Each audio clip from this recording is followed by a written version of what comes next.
Mwana wanakweba. Aidia. Obosi wanakwe. Aidia. Olwatubu. Obosi kweno. Yeah. Obosi mkono. Yeah. Obosi zwano. Yeah. Amra katano. Yeah. Ezi iweka. Kito. Ana eze nwanyị.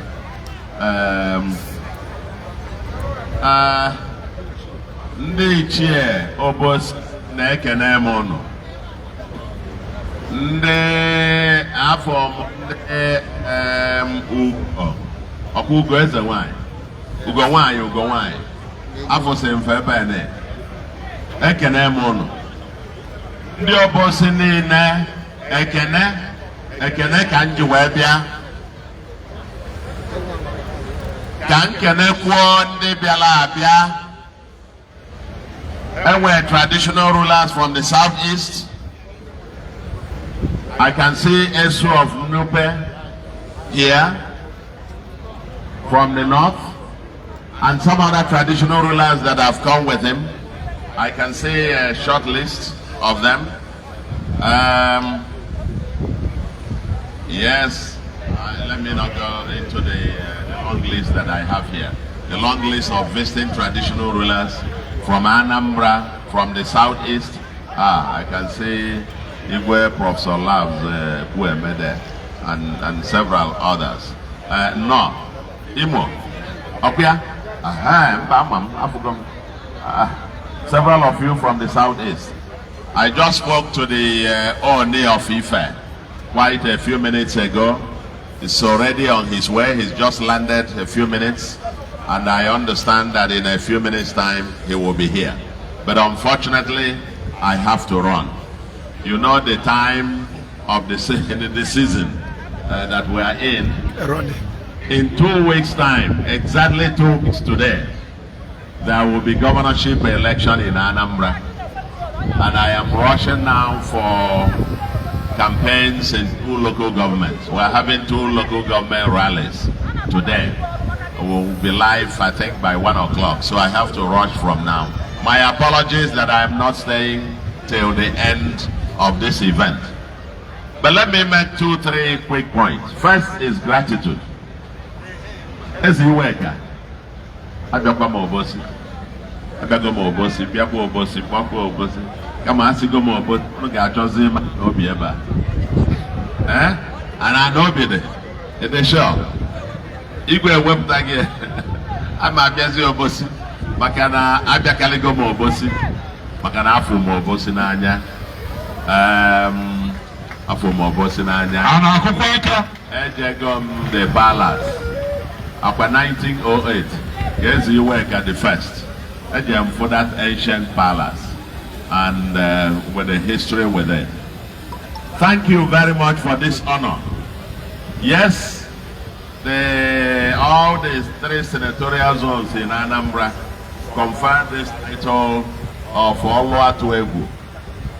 I think in Pidgin they say it's man where not the fear walk. Man where not the fear walk. Okay? And now today, Obosi Ancient Kingdom has conferred the same title. I think you are appropriating this one now to Obosi.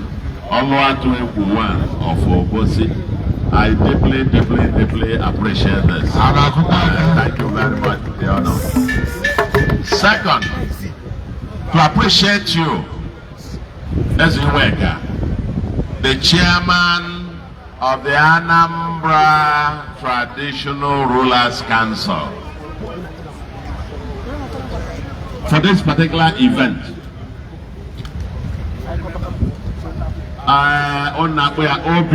Obosi, more like your New Yam Festival, and in some other ways maybe a combination of that and your Ofala, something of that nature. Mana, I understand the history behind the name Obiora. Obosi. Yours is unique. It's a unique one, and I want to encourage you because everything else our culture defines us. It defines who we are. And Obosi has come. Obosi is an ancient kingdom with a long history, but also in the best tradition of Igbo land and Anambra. The New Yam Festival is one that is celebrated almost in every community every year. And so I want to congratulate you on this particular auspicious occasion. Jidenu konoji, jisene ike, omenane gade, Igbo gade, Obosi gade. I've watched the ceremonies, the regal display of this. You are, I mean, on the Obosi. Yeah. Igwe nke unu bụ anụ fanina na-eju no ọkpụrụ ọkalịsịa omenke a egwe eze ga-adị ndụ ruo mgbe ebighị ebi. O nwere afa ọgaragide nke anụ afa niile a na-eju ya nsị ya na nọdụzie n'akụkụ ya na-analụ part of the blessings, na-analụ part of the blessings n'akụkụ the eze Iweka. It's a quite an auspicious one. He's the chairman of the Anambra State Traditional Rulers Council, a very capable one, very well educated, an author, celebrated author, award-winning author, and a traditional ruler. Very befitting, competent, able, and is selected on merit as the chairman of the Anambra State Traditional Rulers Council. And I am quite happy that several of his colleagues from Anambra, the southeast, from the north, and also from the source, the One of Ife. You will extend my apologies to him. It just called a few minutes that he is on his way now from the airport. Unfortunately, I wouldn't be able to wait. But I will see him later this evening because I spoke with him a few minutes ago. So I will see him later and the others. So you got to excuse me. I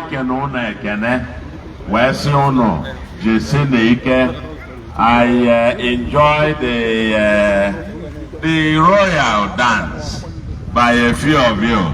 So you can na ndere na ono bia no mo believe ma ifa ono na eweliva obo na nweko time esoro mo no bia ma I we to manam yadeba etu ambugo lo olu atu egwu nke Obosi. Maybe the subsequent Obiora.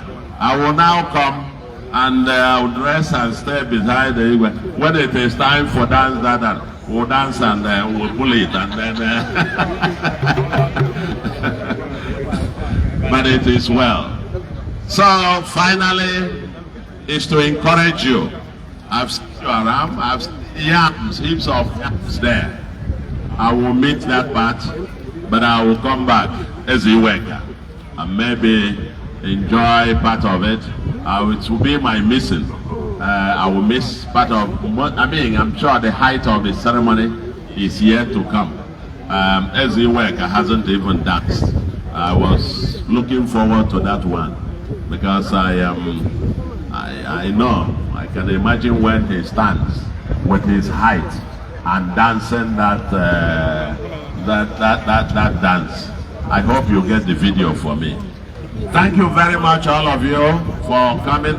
I'm very excited, but unfortunately I have to run. Makanam, if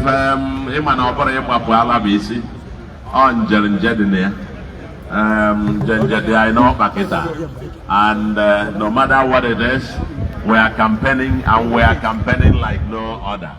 So we're not taking anything for granted. We're not taking any for granted. We have to contest for every vote, and by the grace of God, in 2 weeks' time, the Anambra will speak, and I am excited.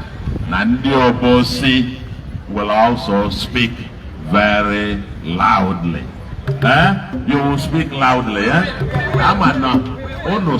You spoke before 4 years ago, but I know you are going to speak even louder this time around. Eziokwu ka asị ka nrapụ ikwu ọtụtụ okwu tata ọsọ ekene and to assure Eziweka and ndị Obosi of our boundless support and will also support what you are doing today in some other ways. Mana ọ bụrụ ife anyị na-ekwu ekwu n'ọnụ ebe a emesị anyị agba izu wee mkpụrụ ji nke m wee naba na abụrụkwugo m ọlụ atụ egwu nke Obosi so na ọnwa ife a na-eme ahịa na-emenụ na Obosi ọgọ m ọbụkwa mbịazi ọzọ esi m n'ọgọ ọ bụrụ ọzọ ọgọ abụzi m ihe eto ọgbọ next year ihe abịa ihe eto ọgbọ 8 years don't mind them. Mba itowere anụ ọgba ya ma bịa ịbọsị ya na-eto ya ma bịa ọ nnukwu ọgọ m ọ kụzigide nkụzi n'akụkụ be ya mara na ọ nwere ife ọ na-ede na n'akụkụ be m. Obosi nwa ekene m ụlọ. Obosi ekene m ụlọ. Obosi ekene zụọ m ụlọ. Thank you very much.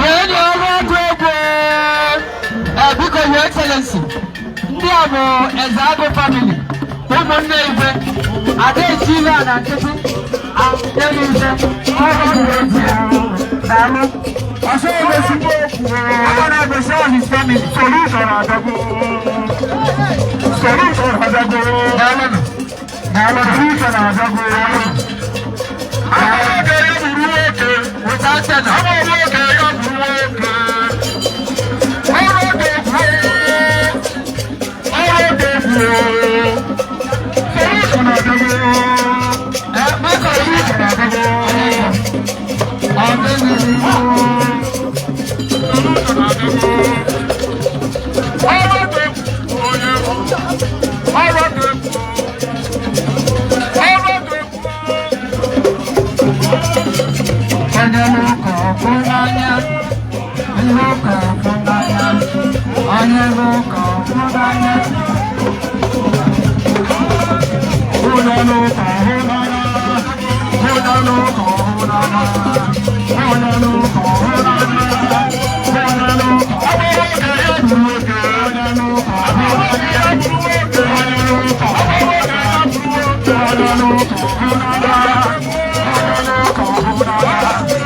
Oh,